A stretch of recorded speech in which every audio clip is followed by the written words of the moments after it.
Hello members of the internet, and welcome to another computer overview, where today we will be looking at two slim client PCs, which is the HP T5710 and the HP T5720. And both of them they have different specs, of course. This one being dated from January '06, and the other one being from June 2007. So, let's go right ahead and take a closer look and see what's inside. Okay, so we're going to be starting with the T5710 because it is the older machine. And opening this one up, technically there are 1 and 2 screws right here at each edge, which basically keeps this cover shut. And then it's easy as just prying it open and you can set it aside. But that doesn't stop there. There's also 1 screw here and another one there that I've taken off to, well, save some time. And then you'll be able to just pry it open. However, you do have the squeaker can right here, and the cable connects right down there to the main board. So I'm going to go ahead and unplug that. And when you plug that back in, there's a black and white wire. The white wire faces towards the PCI slot that's on the board. And here are the components themselves. Over here we have 256 megs of DDR.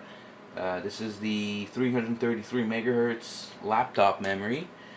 Under there is the piece of shit Transmeta Crusoe 1.5 gigahertz and our Northbridge Southbridge chipsets right here.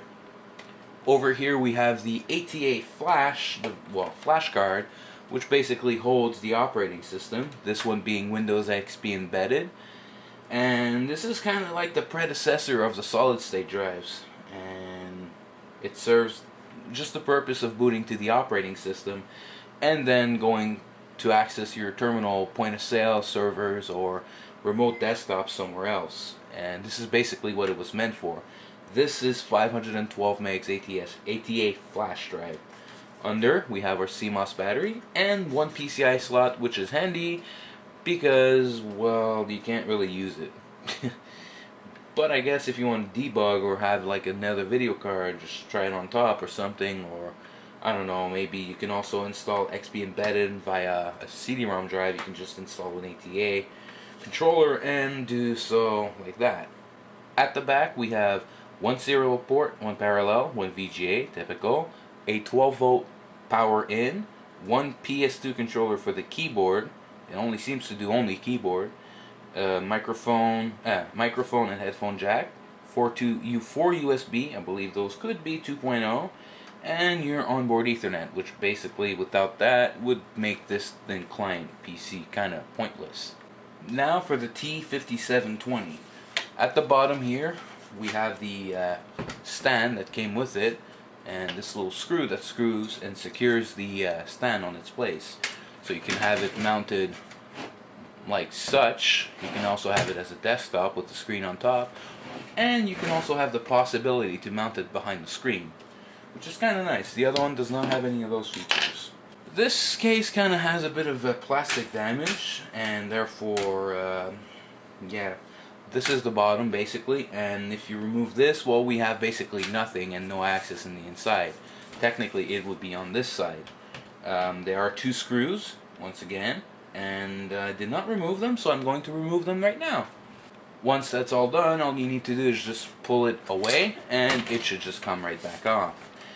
Once again, there is the squeaker can right here, and you have to unplug this little wire. Once again, being black and white, the white wire faces towards the I/O ports. And we are greeted with the insides. This one's a little bit more elaborate. This is powered by an AMD Xeon 1.2 gigahertz, and this actual CPU uses the socket 462. It's kind of a weird, kind of a, I don't know, more or less of a letdown. I think Atom came a little later, so they still stuck with the AMD Geodes instead. But once again, it's a thin client. You don't really need that much processing power. Under here we have the heat sinks for the most famous, I think this is the 761, and basically powers, the AMD and the board, basically. They are both passive cooling, so therefore this is the heat pipe and fin coolers with its CPU, and the one at the bottom is for the chipsets. It originally came with a 1 gig memory module. However, it was defective as it would not post, and as I touched the memory, it was kind of warm for some reason at one spot, and at the other it was completely cold. So I replaced it with 512 megs of DDR333, excuse me, laptop memory once again, and this one has a 1 gig ATA flash drive, as well as the Cmos battery and another pointless PCI expansion port at the bottom. That's basically it, really, for the insides. It's rather, thin clients. There's nothing much to show. So I'm going to put the cover, and then we're going to check out the ports. One thing to note, to reinstall this, you just basically bring your foot, well, your stand anyways, you bring it in. You just have to be a little careful. Then you pry it to the on the side on this way, so it locks it in place. And then all you have to do is just adjust the those little screw holes, and you adjust it to the one you want. There are two screw holes, so you can adjust it whatever you feel like, and then you'll be able to stand it on top. And I just noticed I've mounted it backwards. You can also mount it on this way if you want, but looks like I've done it upside down. Whoops. So anyways, we have our power button over here to USB 2.0, I believe. Yep, that could be it. At the front. And at the back we have our 12 volt power in over here. Kensington lock to lock the thin client. Same with the T5710 right here. You can also lock it where the door latches on. We have a serial port parallel VGA, 2 PS2, one for the keyboard and one for the mouse, headphone, microphone, 4 more USB 2.0, and your Ethernet, as well as another Kensington lock, so you can have this really well rigged. So I'm going to put this one back where it's supposed to go, and we're going to take them for a test drive. And just a quick note, the BIOS on these actually are nearly identical, so I'm going to be breezing through it really fast. Alright, we're ready to go. So let's power this thing on, and well, let's get to the BIOS. Something fun about those is you gotta hit F10 to enter setup. One thing that's nice about those is you don't hear anything. It's virtually silent, completely silent. But once again, I don't think you're gonna go on YouTube with those. Yeah. Alright, system information, you can enter your asset tag, and I don't even feel like it. There we go. Standard Cmos, which basically gives you your Cmos settings for date and errors and everything. And yeah, the date and time's correct on this. Everything's fine. It's going to be zipping through in there, so you can pause the video anytime you want. USB, parallel, all your integrated peripherals, options, power button after power failure, former state, you can have it off, on. So basically if it was on, you lost power, it's going to be back on. Set an admin password, secure. There we go. Save and exit, exit without saving. It's got a nice splash screen too.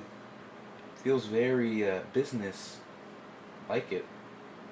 The other one has pretty much the same thing too. Now, watch Windows XP Embedded load on this one. Holy moly.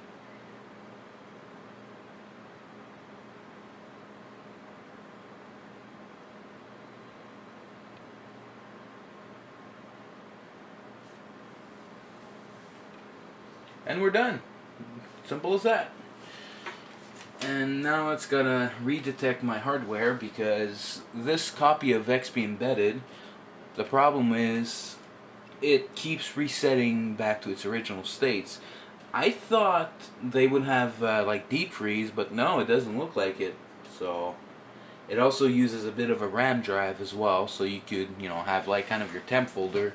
Because remember, this is an ATA flash drive, and like solid state drives, they can't have they have a limited lifespan.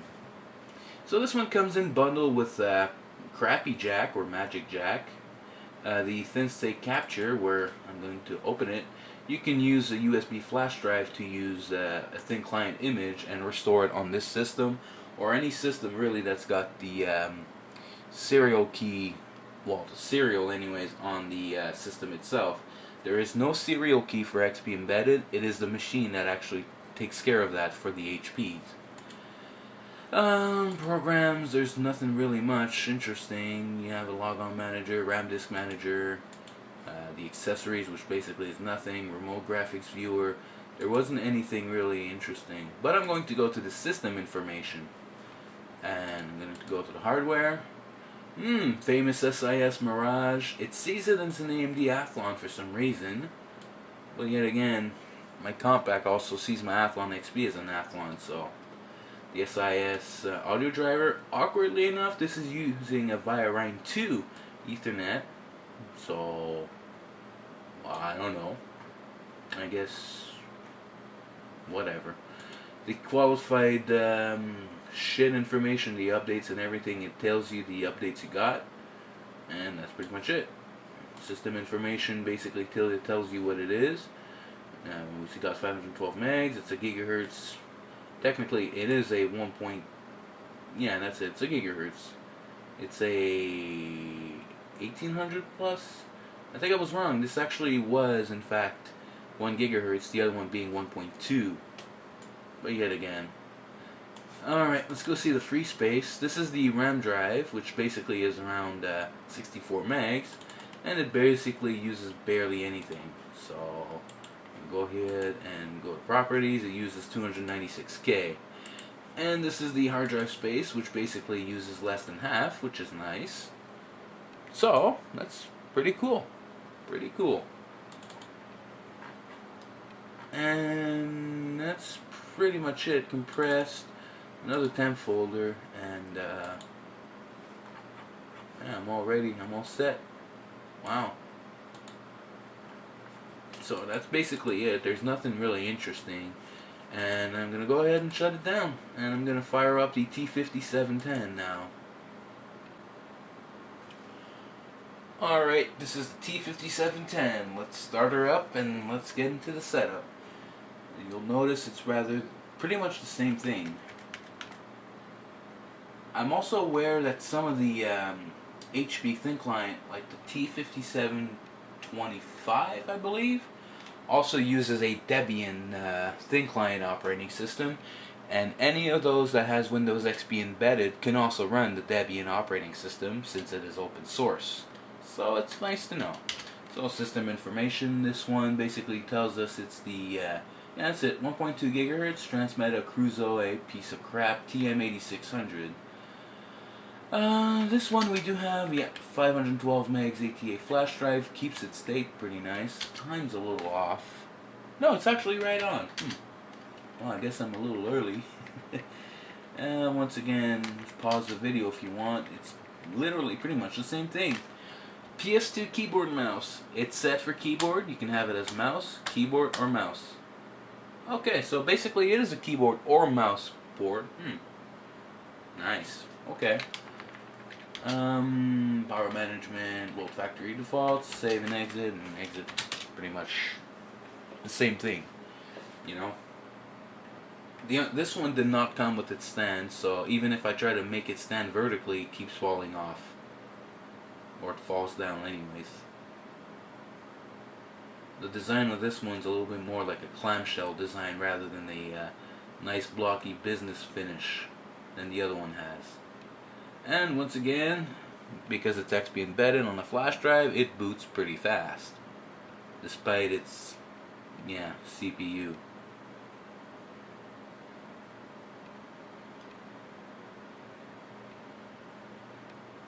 I believe one of the advantages of the TM8600 was probably because the Transmeta Crusoe would often be more power efficient. Well, more power, it would consume less power, let's put it this way. However, the performance was really bad. It made a VIA CPU look much better. And this is this one, and despite having the 32-bit color fonts, we have we look like we have 256 color icons. And this one's even worse. We have Windows Messenger. Why the heck do we have that? This one sounds disabled by default. So I'm going to unmute it. And we still have no sounds. Huh. Once again, squeaker cans are not really, especially those, they're not really made to play music. This one seems to have TMNT, Cygate Security Agent from HP. And pretty much it. Citrix Program Neighborhood. I think this one was used a little bit more for like the AMS terminal right here. Basically Team Talk. So I guess it looks like it was more of a point of sale machine, like a DOS, like much like auto parts would use. And let's go to the information. This one seems to have a little bit more, I don't know, a more like in your face kind of thing. But yeah, I kind of like it anyways. I can still see. As long as I can see, it's fine. And yeah, the manufacturer's a Transmeta. It doesn't really seem... Oh, it's not a Crusoe, I'm sorry. It's an Efficient. Yeah, that makes more sense. The Radeon 7000 series from ATI, built in. The audio is ALI. Another Rhine 2 from VIA for the Ethernet adapter. Yeah, that's pretty much it. Software information, Ultras, Citrix, Remote Desktop, and Cygate. Pretty much it. The QFE information, there's only one. The RAM drive is actually 16 megs on this one. And the, I can't even read computer. What the? Let's see if I can, nope. Wow, this thing's really bad. I cannot even access computer. Huh. Well, what do you guess? And the hard drive is basically 488 megs, formatted anyways, and 297 megs remain. That's pretty much it, really. And those are your thin clients from HP. XP embedded, and that's pretty much it. That's all it took. It didn't take long to shut down. So, let's wrap things up, shall we? So that's it for the HP T5710 and the HP T5720. Excuse me. Thin client, they do the job for your terminal, well, terminal clients and whatever have you not. Great for shops, point of sale, and everything. Those, unlike many modern PCs, can still be active to this day and can be very active for on and on and on and on. So, once again, you know, it's not like something you actually use every day as well, you know. And well configured properly, if you want to have it wireless, both of them could go wireless if you configure them, you know, properly and not like their state they are. And that's pretty much it. So, if you got any questions, comments, anything I've overlooked or not looked at to these two little puppies, please feel free to leave me a comment down below. Until next time, take care.